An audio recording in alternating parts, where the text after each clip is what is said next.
Hello and welcome to another Tri-tutors video. In today's video we're going to be unpacking some important quotes from Act 3 of the play. Please remember to watch the video on how to integrate your quotes into your literature essays. But without further ado, let's get started. Act 3, Scene 1, and she speaks for you stoutly. Emilia says this to Cassio. And this is as Emilia and Cassio are talking because Cassio wants to talk to Desdemona, because if we think back to where we left off in Act 2, Cassio's reputation has been diminished. He has lost his position as lieutenant, and Iago has now masterfully, and slyly told him that he needs to go and beg Desdemona to speak on his behalf to Othello, and in that way Othello will revise his decision. And obviously this is part of Iago's big plan to make sure that Othello sees Cassio and Desdemona talking alone together, and that Desdemona seems to be campaigning for Cassio, and that's his whole idea, to make Othello jealous. So Emilia says to Cassio that Desdemona is defending Cassio, and Cassio is so desperate, he says to Emilia, "Give me advantage of some brief discourse with Desdemona alone." He says, "Please, can I speak with Desdemona alone to state my case?" And that's obviously exactly what Iago wants. Scene 2, easy, not much there. Act 3, Scene 3 is a really big scene. It's a lot that goes on here. "I will do all my abilities in thy behalf." This is Desdemona to Cassio. She says, she hears his story and she's like, "I'm going to do everything I can for you, Cassio. I'm going to try and convince Othello to reinstate you as lieutenant and to redeem your reputation. I warrant who grieves my husband as if the cause were his." So remember, Emilia is Iago's husband. She's also Desdemona's attendant, so she's around Desdemona a lot.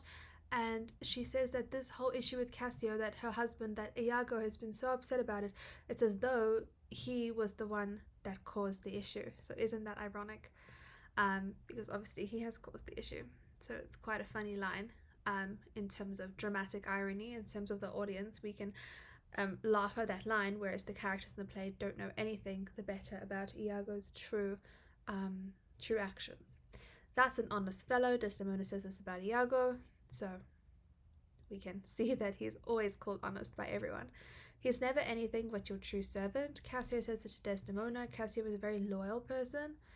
"If I do vow friendship, I'll perform it to the last article." Desdemona is also extremely loyal. She says, "If I have made you a promise, like I'll go to the ends of the world to make sure that it happens, and that I've kept my promise. For thy solicitor shall rather die than give thy cause away." Sorry, there's a typo there. It should be die. Desdemona says to Cassio that she will go to the ends of the world. It's just once again expressing that she's going to go to the end of the world to get this done. She says, "I'd rather die than sort of give up on you and give up on what I've promised you." "I will deny thee nothing." This is a really wonderful quote to use. Sorry, another typo there for 2, Othello to Desdemona, because Desdemona starts to talk about how Othello should reconsider his decision on Cassio, and Othello says to her, like, "You're not really being fair, because you know that I will deny you nothing. I cannot say no to you." So he doesn't actually say yes to reinstating Cassio, but this line shows how much Iago has accurately read the situation, in the sense of he knows how Othello cannot say no to Desdemona. "And when I love thee, not chaos is come again." Othello says this about Desdemona. He says, when I stop loving her, then it's like the world has gone into chaos again. So everything has sort of retracted, and so this just shows the extent of his love for her. "But for satisfaction of my thought, no further harm." So this is Iago to Othello at the start of this very big conversation, where we're going to have Iago convincing Othello in the most sly and manipulative way that Desdemona is cheating on him and that he should be jealous. And it's so manipulative because if you look at the text, he doesn't say anything outright. So like this line, he says, "No, I'm not asking, like there's no ulterior motive in my asking, just like for satisfaction, I'm just curious. Like I'm not trying to question anything, I'm not trying to harm anyone." And this is when he's like insinuating perhaps that Othello should be jealous. I know thou art full of love and honesty, and weight thy words before thou give them breath. Othello says this to Iago about Iago, and this is very true. He says, well, Iago, I'm going to take you seriously because I know that whatever you say, you you think it through. So obviously the full of love part is inaccurate. Iago's not full of love at this point. He is manipulating Othello, but he does think through what he's saying because he is this very sly character. Othello says men should be what they seem. So Iago and Othello go on this whole talk about reputation when they're actually talking about this very important theme directly. And Othello says he wishes that men would be what they seem. He wishes that appearance reflected reality. Obviously, this gives us a little bit of insight because he wants this to be true. So he sees this in Iago when Iago's appearance does not reflect his reality. It is in my nature's plague to spy into abuses, and off my jealousy shapes faults that are not. Iago says this to Othello, and this is like why he's so manipulative. He literally admits, like, I am by nature very critical and suspicious, and sometimes I make mistakes in my judgment because I'm so quick to anger, sort of thing. And Iago literally says this to Othello. He admits this, but we'll see by the end of the act, Othello is already completely taken by Iago's slight insinuation of Desdemona's unfaithfulness. Good name in man and woman, dear my lord, is the immediate jewel of their souls. Iago says this to Othello, so here they're still talking about reputation, and this is really important because it shows that, because later on, Othello is going to be upset that Desdemona is being unfaithful or supposedly unfaithful because he is challenging his reputation, right? If his wife's cheating on him, that doesn't say a lot about him. So this idea that both men and women have this reputation to uphold, and he's like horrified later on because he's like, well, she's ruining my reputation, but she's ruining her own reputation as well.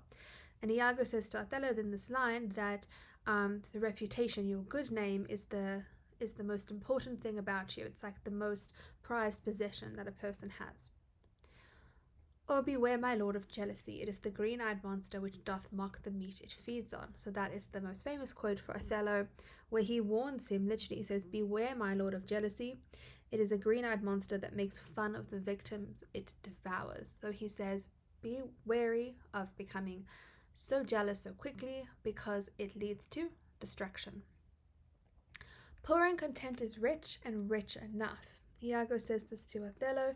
He says, the person who's poor and contented is rich enough. So he's using such a sort of reverse psychology in this interaction because he keeps saying these things which he knows Othello's not going to listen to.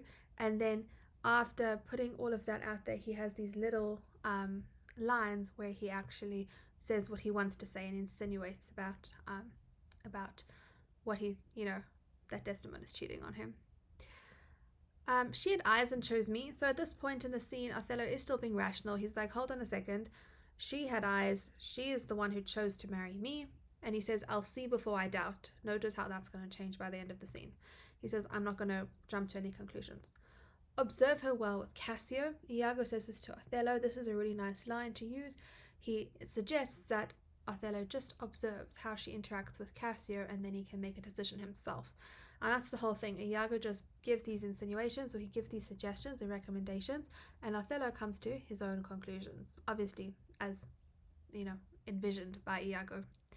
I will not have your free and noble nature out of self-bounty be abused. Iago says to Othello, I don't want your free and noble nature, meaning like your trustworthiness, to be abused. I don't want you to be taken advantage of. And he reminds Othello she did deceive her father once, which goes back to Act 1 when Brabantio actually sort of warns Othello and says, careful, she might deceive you in the future. Iago brings it back to that. She deceived her father, she may deceive you. My speech should fall into such vile success which my thoughts aimed not. So once again, this reverse psychology and the irony. He says, I don't want, my words to have negative effect, which is obviously the complete opposite of what he really wants. This fellow's of exceeding honesty and knows all the quantities with the learned spirit of human dealings. Othello says this about Iago. He says he knows a lot about the world and that he's honest and he is a good sort of observer of people. So half of that is true. He is a good observer of people, but he's not doing it in terms of honesty. That we call delicate creatures ours and not their appetites. So Othello says this, and he says that So Othello says this, and he says that we think that our wives belong to us, but really their desires are free. So now he's starting to become poisoned by Iago's thoughts. He's going to start thinking about it, and he's going to be like, hold on a second, maybe I should be suspicious about Desdemona. This was her first remembrance from the Moor. This is Emilia. So this is after Desdemona drops her handkerchief by negligence, by mistake, and Emilia picks it up and she comments on this handkerchief, what it is. This is very important. This is a very sentimental symbol of Othello and Desdemona's relationship. My wayward husband hath 100 times wooed me to steal it. So she relates how Iago has asked her so many times to steal this handkerchief. She let it drop by negligence. So she dropped it by mistake. She'll run mad when she shall lack it. Emilia says to Iago, when Desdemona figures out that she's lost this handkerchief, which Emilia has now stolen and given to Iago, she's going to go crazy. Trifles light as air are to the jealous confirmation strong as proofs of holy writ. This is such an interesting line. Iago says, because now he has this handkerchief, he knows he has this tiny element of proof that he can use to prove, in inverted commas, Desdemona's unfaithfulness. And he says that even just like tiny wisps of evidence are proof enough to a jealous person. So now he's made Othello jealous enough that just a little piece of proof is going to convince him that Desdemona is cheating on him. The Moor already changes with my poison, so he's already noticing Othello's change. He's becoming jealous. But with a little act upon the blood burn like the mines of sulphur. So once again, this idea of that through this poisoning of Othello and making him jealous, he's going to be able to easily manipulate him. Thou hast set me on the rack. Othello says to Iago, like, now you have sort of made me tortured by these thoughts that you've given me. Like, now I can't stop thinking about it, and it's sort of going along, and it's getting worse and worse. What sense had I in her stolen hours of lust? So now he's sort of like coming to the conclusion that yes, Desdemona must be cheating on him. And we can see both at the end of the act, he's going to become extremely violent. So he's getting to that point now. He says Othello's occupation is gone. He says my career is over, because he's like, well, if she's cheating on me, my whole reputation's gone. My entire understanding of like who I am is gone. So, and this is a very sort of sad foreshadowing, because this is going to lead to Othello's career being over. And he's conflicted. He says, I think my wife be honest and think she is not. I think she's honest, but then at the same time, I don't think she is. Iago says to Othello, you are eaten up with passion. A really good line, because if you think about themes, passion versus reason, Othello turns from this reasonable individual to this passion-filled individual who doesn't make rational decisions. Strong circumstances which lead directly to the door of truth. And then Iago says, this may help to thicken other proofs. So this is when he says, okay, here's a little bit of evidence. I'm going to thicken other proofs for you. I'm going to show you these. And as he said earlier, because Othello's jealous, he's going to believe these little tiny pieces of evidence in inverted commas, because they're not really evidence. So he says there are these flimsy pieces of evidence, but altogether they're gonna make sense.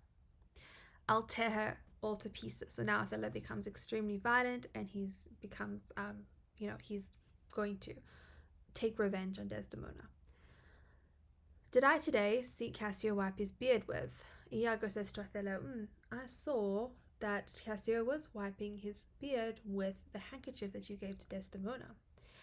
It speaks against her with other proofs. Iago says, well, that in itself is maybe not proof, but together with all the other things, like, we've been observing her, we've seen that she's like campaigning for Cassio to be reinstated. These all work together, and maybe this is convincing evidence that she's being unfaithful to you.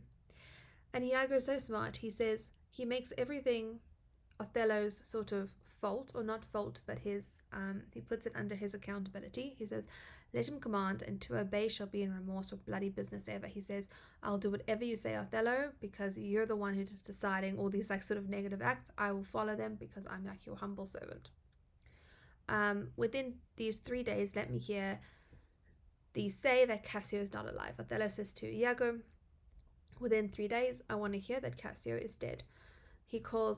Othello calls Desdemona a lewd minx, and then he says, I will draw to furnish me with some swift means of death for the fair devil. He says, I'm going to go and think about some ways that I can go about killing this devil, meaning his wife, Desdemona. Scene 4. Desdemona says, tell him I have moved my lord on his behalf and hope all will be well. Desdemona says to tell Cassio that she has spoken to Othello about him and hopefully he will be reinstated soon. Then she realizes that she's lost her handkerchief and she says, I'd rather have lost my purse full of crucidos. So she says, I'd rather have lost like a purse full of money than lost that handkerchief. It was so important.